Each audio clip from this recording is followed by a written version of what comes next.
கர்த்தருடைய மகா பரிசுநாமத்துக்கு ஸ்தோத்திரமும் மகிமையும் உண்டாவதாக. இன்றைய காலை பொழுதில் கூட தேவன் தந்தரில் அந்த புதிய கிருபைக்காக இரக்கத்திற்காக நன்றி செலுத்துவோம். இன்றைய நாளில் கூட தேவன் நம்மை தியானிக்கும்படியாக கொடுக்கப்பட்ட ஒரு வேதாகமத்தில் உள்ள நபர் எஸ்ரா. இந்த எஸ்ரா வேதாகமத்தில் ஒரு குருவாகவும் வேத பாரகராகவும் அறியப்படுகிறார்.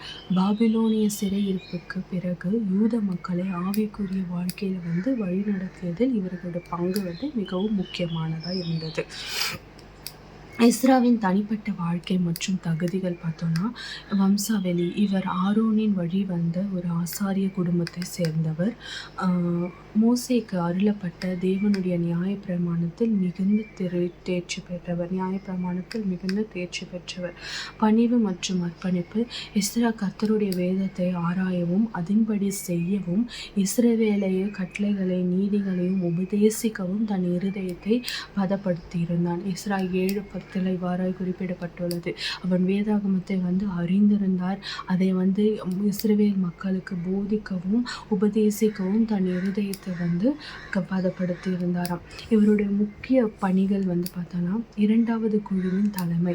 அதாவது பெர்சிய ராஜாவாகிய அர்தஷ்டாவின் காலத்தில் யூதர்கள் 2வது குழுவை பாபிலோனிலிருந்து இஸ்ரேலுக்கு அழைத்து வந்தார்களாம்.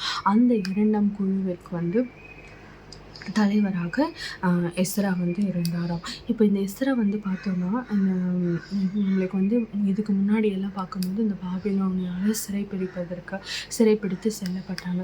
ஸோ அங்கேருந்து திரும்பி வந்தவர்களை ஆவிக்குரிய வாழ்க்கையில் நடத்துவது தான் இந்த எஸ்ராவிட முக்கியமான பணியாக இருந்தது. ஆவிக்குரிய சீர்திருத்தம். எருசலேமுக்கு வந்த பிறகு மக்கள் அந்நிய தேசத்து பெண்களை திருமணம் செய்து விக்கிரக ஆராதனையில் ஈடுபடுவதை கண்டு மனம் வருந்தி அவர்களை மீண்டும் தேவனுடைய வழியில் திருப்பினாராம். வேதத்தை வாசித்தல். எஸ்ரா மற்றும் நெகேமியா காலத்தில் எருசலேமின் வீதிகளில் நின்று மக்களுக்கு தேவனுடைய நியாய பிரமாணத்தை வாசித்து அதன் பொருளை விளக்கி கூறினாராம். நெகேமியா 8ஆம் அதிகாரத்தில் இவ்வாறு குறிப்பிடப்பட்டுள்ளது. அந்த காலத்தில் எஸ்ரா நெகேமியாவில் எருசலேமோட வீதிகளில் நின்று அந்த நியாய பிரமாணத்தை, அப்போ வேதாகமும் கிடையாது, அவங்களுக்கு நியாய பிரமாணம் தான் இருந்தது, வேதாகமும் கிடையாது. ஸோ அதனால் அந்த நியாய பிரமாணத்தை வாசித்து காண்பித்து அதனுடைய பொருளை விளக்குவது தான் இவர்களோட வேலையாக இருந்ததா இங்கே வீதிகளில் நின்று. இவருடைய அந்நிய திருமணங்களுக்கு எதிரான எஸ்ராவின் ஆவிக்குரிய சீர்திருத்தம் பார்த்தோன்னா, எஸ்ரா இவர் 2 முக்கிய காரியங்களில் ஈடுபட்டு 2 முக்கிய காரியங்களில் விடுதலை வாங்கி தரும்படியாக எச்சரிக்கையாக இருந்தார். அதில் முதலாவதாக அந்நிய திருமணங்களுக்கு எதிரான எஸ்ராவின் முயற்சிகள், ஆவிக்குரிய முயற்சி.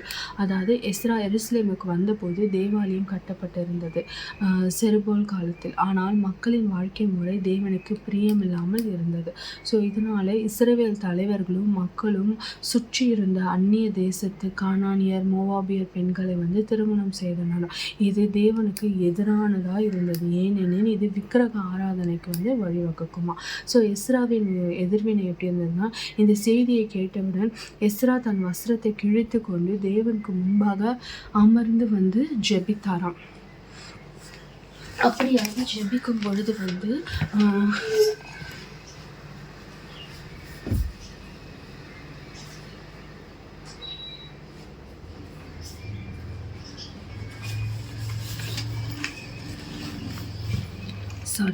அப்படியாக ஜெபிக்கும் பொழுது எஸ்ராவை மக்களும் தேவன் இந்த மாதிரி மக்கள் பாவம் பண்ணுறதால எஸ்ரா தன் இதுவை கிழித்து கொண்டு அவன் தெருவில் அழுது கொண்டு இருந்தானாம்.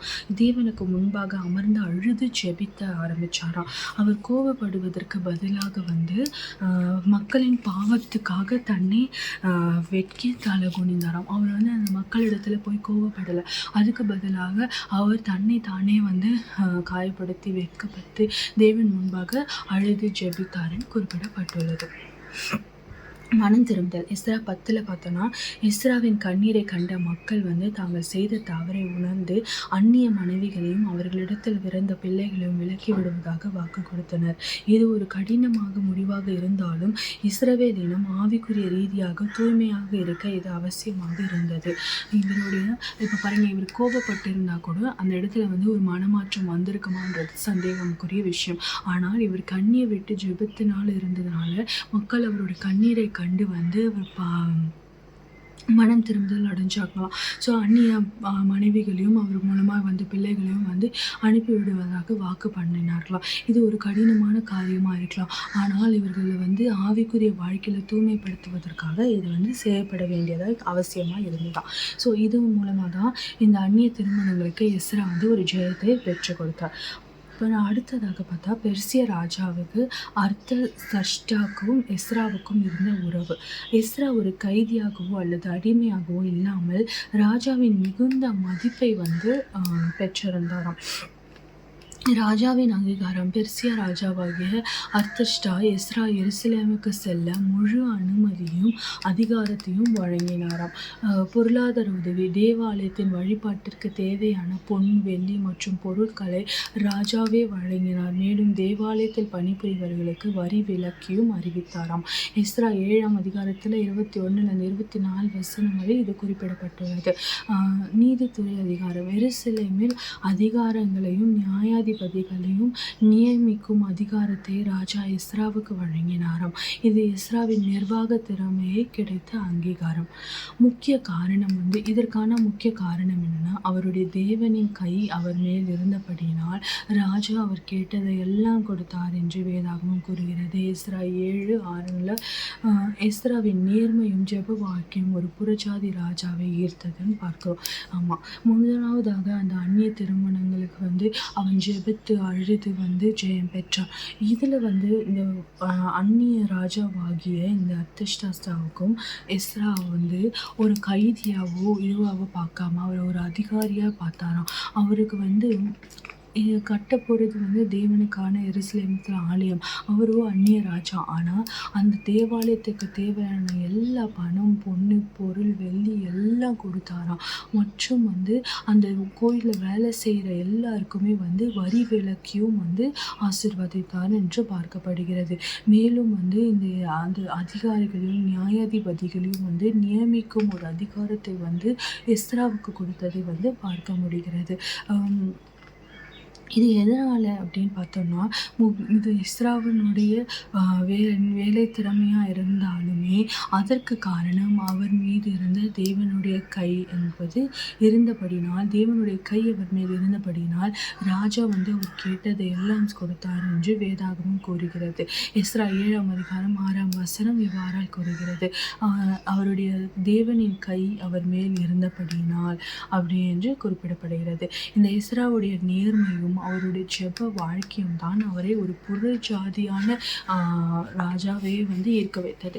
எஸ்றா நேர்மையாக இருந்தது, ஜெப வாழ்க்கையில் இருந்ததுனால தான் தேவனுடைய கை அவன் மேல் இருந்தது. அதனால தான் அவனால் இந்த காரியங்களை சாதிக்க முடிந்தது. ஸோ எஸ்றாவோட 2 முக்கியமான வந்து வெற்றின்னு வந்து பார்த்தோன்னா, முதலாவது அந்த அந்நிய திருமணத்திற்கு எதிராக அவன் அழுது ஜெபித்தது மூலமாக கிடைத்த வெற்றி. அடுத்ததாக அவன் நேர்மையாய் ஜெபத்தில் இருந்தபடியினால் தேவனுடைய கை அவர் மேல் இருந்தது. அதனால அந்நிய ராஜாவிடமிருந்து அவனுக்கு அவன் கேட்டது எல்லாம் கிடைக்கப்பட்டது. இந்த எஸ்றாவின் குணநலங்கள் வந்து பார்த்தோன்னா, வேத தாகம், ஜெப வீரர், நிர்வாகி, நேர்மை. இந்த 4 காரியங்கள் தான் முக்கியமான. வேத தாகம், அவருக்கு வந்து அந்த காலத்தில் அந்த நியாய பிரமாணத்தை வந்து படித்து புரிந்து அதை ஆராய்ந்து அதை மக்களுக்கு சொல்லும் அளவுக்கு அவருக்கு ஒரு தாகம் இருந்தது. அதை அவர் அவ்வளவாய் நேசித்து படித்து புரிந்து கொண்டார். வீதிகளில் நின்று அதை சத்தமாக படித்து அதற்கான விளக்கத்தை வந்து மக்களுக்கு கொடுத்தார் என்று பார்க்க முடிகிறது. ஜெப வீரர், இந்த நம்ம பார்க்கும்போது அவர் வந்து எதை குறித்தும் வந்து அவர் புலம்பலை, இல்லை அவர் போய் சண்டை போடலை, மக்களை திட்டலை, அப்படியெல்லாம் பண்ணாமல் தேவனிடத்தில் ஜெபிப்பதில் உறுதியாக இருந்தார். ஒரு ஜெப வீரராய் வந்து அவர் காணப்பட்டார். நிர்வாகி, அந்த நிர்வாக பொறுப்பு அவருக்கு வந்து அதிகமாய் தேவனுடைய கிருபையினால் இருந்ததுனால தான் அந்த அந்நிய ராஜாவே அவருக்கு வந்து அந்த நியாயாதிபதிகளை வந்து அதிகாரிகளையும் நியமிக்கும் பொறுப்பை வந்து அவரிடத்தில் கொடுத்தார் என்பதை பார்க்க முடிகிறது. நேர்மை, அவருடைய நேர்மை தான் அவருடைய ஜெப ஆவியும் ஜெப பற்றுதலும் அவருடைய நேர்மையும் தான் தேவனுடைய கை அவர் மேல் இருக்கும்படியாய் கிருபை பாராட்டியது. ஸோ இந்த காரியங்கள் என்று நம்ம பார்க்கும்போது இந்த எஸ்ராவை போல கூட நாமளும் வந்து இந்த வேதத்தில் வந்து தியானமாக இருக்கணும். இவ்வளோ நாள் நம்ம பார்த்த காரியங்களை வந்து அவரை விசுவாசிக்கணும்னு பார்த்தோம், அவரிடத்துல ஜெபிக்கணும்னு பார்த்தோம். ஜெபங்களை விட்டு விடாமல் நேற்று தானியேலை குறித்து பார்க்கும்போது அவன் 3 வேளை முழங்கால் இட்டு ஜெபித்தான்னு பார்த்தோம். இன்ற நாளில் நம்ம எஸ்ராவை குறித்து பார்க்கும்போது அவன் வேதத்தில் தியானமாக இருந்தான், வேதத்தில் வந்து வாஞ்சியாக இருந்தான், தாகமாக இருந்தான்னு பார்க்க முடியுது. ஸோ நம்ம வாழ்க்கைக்கு முக்கியமானது விசுவாசம், ஜெபம். அடுத்ததாக இன்றைய நாள் இந்த எஸ்ராவிடம் வந்து நம்ம கற்றுக்கொள்வது வேதம் வாசிப்பது, வேதத்தில் தியாகமாக இருப்பது. நம்ம வந்து அந்த வேதத்தை வந்து புரிந்து படிக்கும் பொழுது, அதில் தாகமாக இருக்கும்பொழுது தேவன் நிச்சயமாக நம்மளோட பேசுவார். 2-வே கம்யூனிகேஷன். ஒன்று ஜெபத்தின் மூலமாக நாம் அவர்கிட்ட பேசுகிறோம், வேதத்தின் மூலமாக அவர் நம்ம கிட்ட பேசுவார். இதில் வெறும் ஒன்றே நடந்துட்டு இருந்துச்சுன்னா அந்த கம்யூனிகேஷன் கம்ப்ளீட் ஆகாது. வேதம் மட்டும் வாசிச்சுன்னு வந்தோம்னா அவர் நம்மக்கிட்ட பேசினு இருப்பார், நம்ம வந்து எதுவுமே சொல்ல முடியாது. ஆனால் வந்து நம்ம ஜெபத்தில் வந்து நம்ம ஜெபிக்கும் பொழுது அவரும் நம்ம கேட்பார். நம்ம வெறும் ஜெபம் மட்டும் பண்ணிட்டு இருந்தோம்னா நம்ம மட்டும் தான் அவர்கிட்ட பேசுவோமே தவிர அவர் நம்மளிடம் பேசுவதை நம்மளால் உணர முடியாது. ஆனால் வந்து ஒரு ஊழியக்காரர் சொன்னார், நம்ம வந்து ஜெபிக்காமல் இந்த வேதத்தை வந்து வாசிக்கவே கூடாதான். வேதத்தை துறக்கிறதுக்கு முன்னாடி வேதத்தில் கையை வச்சு நம்ம ஜெபிக்க வேண்டிய விஷயங்கள் வந்து, அப்பா நான் இந்த வேதத்தை வாசிக்கும் போது இதில் உள்ள காரியங்களையும் அதிசயங்களையும் நான் புரிந்து கொள்ளும்படி என் கண்கள் திறக்கப்படணும்னு நம்ம ஜெபிக்கணுமா. நம்ம ஜெபிச்சுட்டு நம்ம அப்படி வாசிக்க ஆரம்பித்தோமானால் தேவன் வந்து நிச்சயமாய் அதன் உள்ள அர்த்தங்களையும் பொருள்களையும் அதில் உள்ள காரியங்களையும் நம்மளுக்கு வந்து அறியப்படுத்துவார் என்று கூறினார். ஸோ நம்மளும் வந்து அந்த பழக்கத்தை வைத்துக்கொள்வோம். நம்ம பார்த்தபடி விசுவாசம், நேற்று தானியேலிருந்து ஜெபத்தை கற்றுக்கொண்டோம். இன்று எஸ்ராவின் மூலம் வேதத்தில் பிரியமாய் தாகமாக இருப்பதை கற்றுக்கொள்ளலாம். அந்த வேதத்தில் நம்ம பிரியமாக, அவரோட வேதத்தில் இரவும் பகலும் பிரியமாக இருக்கிற மனுஷன் பாக்கியவான் என்று குறிப்பிடப்பட்டதன் பிரகாரம் அவரோட வேதத்தில் பிரியமாக இருந்து அவரோட வார்த்தைகளை படித்து நம்ம மட்டும் வச்சுக்காமல் அதை மற்றவர்களுக்கும் சொல்வதன் மூலமாக பல அதிசயங்களையும் பல பாவங்கள் நீக்கப்படுவதையும் நம்ம இங்கே பார்க்குறோம். எஸ்ரா அந்த வேதத்தை தியானித்து மக்களுக்கு சொன்னதின் பிரகாரமாய் தான் இந்த பல பாவங்களிலிருந்து அவங்களே மீட்க முடிஞ்சு. நம்மளும் அந்த முயற்சிகளை எடுப்போம். ஜெபிக்கலாமா?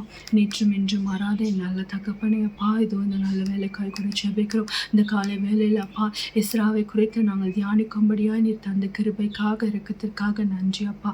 அப்பா நேற்று நாங்கள் தானியேல் இடத்திலிருந்து ஜெபத்தை கற்றுக்கொண்ட நாங்கள் அப்பா இன்று எஸ்ராவிடத்தில் இருந்த அப்பா உங்களுடைய வேதத்தில் பிரியமாக இருக்கிறதையும் தாகமாக இருக்கிறதையும் நாங்கள் கற்றுக்கொள்ளும்படியாக நீர் கிருபை பாராட்டுங்க அப்பா. உங்களுடைய வேதத்தை வாசிக்கவும் அப்பா, அதில் அதில் தாகமாக இருக்கவும் அப்பா, அதை புரிந்து கொண்டு இரவும் பகலில் அதை நாங்கள் பிரியமாக இருக்கிற பிள்ளைகளாக எங்களை மாற்றிடலைங்க. அதன் மூலம் நாங்கள் பாக்கியவதிகளாய் மாற்றப்பட கிருபை பாராட்டுங்கப்பா. நீர் எங்களோடு இருங்கப்பா. அந்த எஸ்ராவை உங்களுடைய வேதத்தை படித்து மற்றவர்களுக்கும் சொல்லி அப்பா, மற்றவர்களையும் ரட்சித்தது போல அப்பா எங்களுக்கும் அப்பா உங்களுடைய வேதத்தில் அறிகிற ஞானத்தை கொடுங்க. அதை நாங்கள் மற்றவர்களுக்கு சொல்லக்கூடிய அளவுக்கு எங்களை ஞானமாய் மாற்றுங்கப்பா.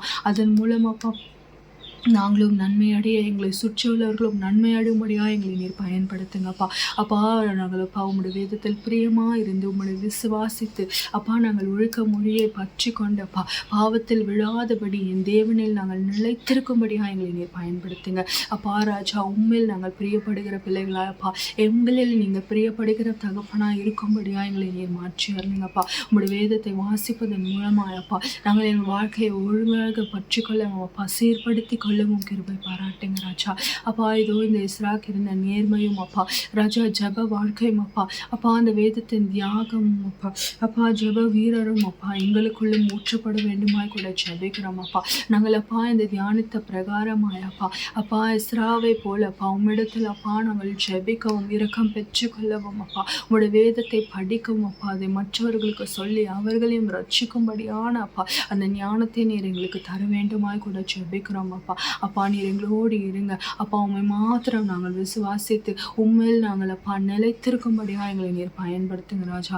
எங்களோடு இருங்க, எங்களை வழி நடத்துங்க, ஆசீர்வதிங்க, பலப்படுத்துங்க. என் மீட்பெரும் ரட்சகருமாக இயேசு கிறிஸ்துவின் ஜெபம் எங்கள் ஜீவன் நல்ல தகப்பனே, ஆமென்.